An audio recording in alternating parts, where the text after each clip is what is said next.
Assalamualaikum warahmatullahi wabarakatuh. Bersama saya Riri Figrani Armana. Di video kali ini kita akan melanjutkan materi dimensi 3, yaitu penjabaran mulai dari kedudukan titik dan kedudukan garis, kemudian proyeksi titik dan proyeksi garis sampai jarak. Langsung saja kita masuk ke materi. Yang pertama kita akan membahas tentang kedudukan titik terhadap garis. Nah, di kedudukan titik terhadap garis itu ada dua kemungkinan. Bisa titik P tersebut terletak di garis. Nah, maksudnya terletak itu gimana? Nah, misalkan saya punya garis H, kemudian saya juga punya titik P. Jadi titik P itu dia termuat di dalam garis H atau dia dilalui oleh garis H. Nah, untuk yang titik terletak di luar garis itu gimana? Nah, misalkan saya punya garis H, kemudian saya punya titik P. Nah, jadi titik P itu tidak pernah dilalui oleh garis H dan titik tersebut tidak termuat di garis H. Selanjutnya, kedudukan titik terhadap bidang. Misalkan saya punya bidang, di sini saya namai dia bidang alfa. Dan saya punya titik, saya namai dia titik P. Nah, jadi kalau titik P di bidang itu, di bidang alfa, berarti dia termuat di dalam bidang tersebut. Selanjutnya kalau titiknya di luar bidang, nah misalkan P nya di sini, berarti dia mempunyai jarak. Nah, jika saya ambil garis tegak lurus, ini adalah jaraknya terhadap bidang alfa. Selanjutnya kedudukan garis terhadap garis. Nah, di sini ada 4 kemungkinan. Yang pertama, dia akan berhimpit, kemudian berpotongan, bisa sejajar, dan bersilangan. Kita bahas yang pertama, kedudukan garis G dan H yang berhimpit. Maksudnya gimana? Misalkan saya punya satu garis, di sini saya namai dia garis G, dan saya gambar lagi garis. Nah, anggap saja ini sama nempel lurus gitu ya. Ini garis H. Jadi setiap titik yang ada pada garis G itu termuat dalam garis H. Begitu sebaliknya. Nah, selanjutnya jika berpotongan, nah misalkan di situ garis G dan ini garis H. Dua garis dikatakan berpotongan jika mempunyai satu titik temu, atau bisa kita namai dia dengan titik potong.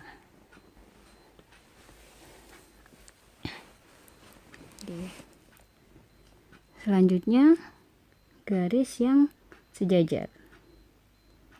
Nah, garis G dan H dikatakan sejajar jika kedua garis tersebut berada satu bidang yang sama dan mereka nggak boleh punya yang namanya titik potong. Nah, di sini saya gambar itu garis G yang biru dan yang kuning ini garis H. Jadi syaratnya mereka nggak boleh punya titik potong atau titik temunya.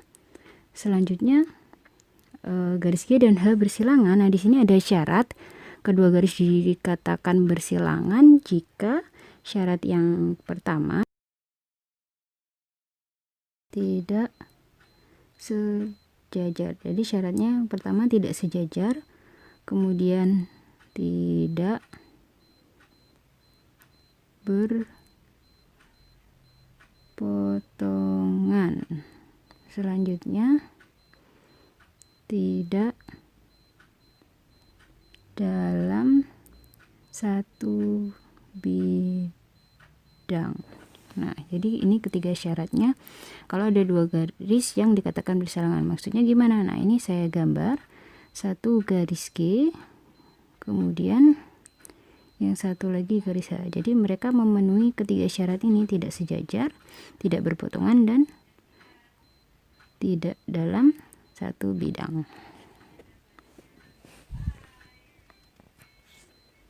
Oke, selanjutnya kedudukan garis terhadap bidang. Di sini ada 3 kemungkinan. Bisa dia terletak pada bidang alfa, kemudian sejajar dengan bidang alfa, dan menembus dengan bidang alfa. Kita bahas satu persatu terlebih dahulu.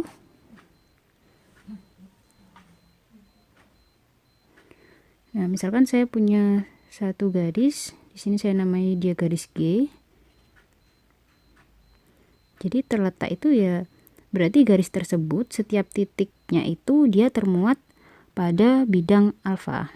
Nah, minimal harus ada 2 titik karena syarat untuk membuat garis itu kan ada 2 titik. Selanjutnya garis G sejajar dengan bidang alfa.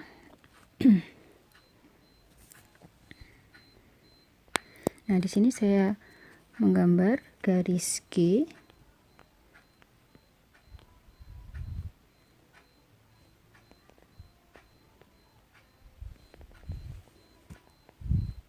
Nah, dikatakan sejajar jika seluruh titik pada garis tersebut memiliki jarak yang sama terhadap bidang alfa. Nah, ini yang garis putus-putus ini dia adalah jaraknya, dan garis merah ini itu adalah proyeksi dari garis G. Yang ketiga yaitu menembus. Syaratnya itu dia tidak sejajar.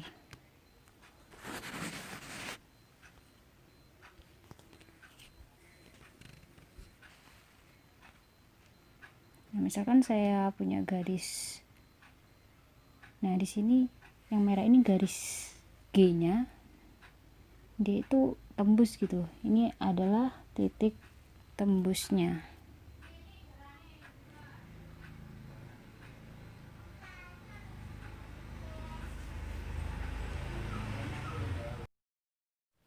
Oke, selanjutnya yaitu kedudukan bidang terhadap bidang. Nah, di sini kedudukan bidang terhadap bidang itu ada 3 kemungkinan: berhimpit, sejajar, dan berpotongan. Nah, kita bahas satu persatu terlebih dahulu. Bagaimana kalau kedua bidang itu berhimpit? Nah, misalkan di sini saya punya bidang alfa dan bidang beta. Mereka akan berhimpit kalau kedua bidang tersebut itu nempel. Nah, jadi yang oranye ini itu adalah daerah persekutuan. Nah, jadi syaratnya mereka harus nempel. Selanjutnya bidang alfa dan beta sejajar. Di sini saya punya 2 bidang, yang atas saya namai bidang alfa, yang bawah saya namai bidang beta. Kemudian misalkan saya punya garis G yang terletak di bidang alfa dan garis H yang terletak di bidang beta. Misalkan saya tarik garis. Nah, di sini biru-biru ini saya tarik garis. Itu menandakan jaraknya, jarak antar garisnya itu mereka harus sama. Selain itu, mereka tidak mempunyai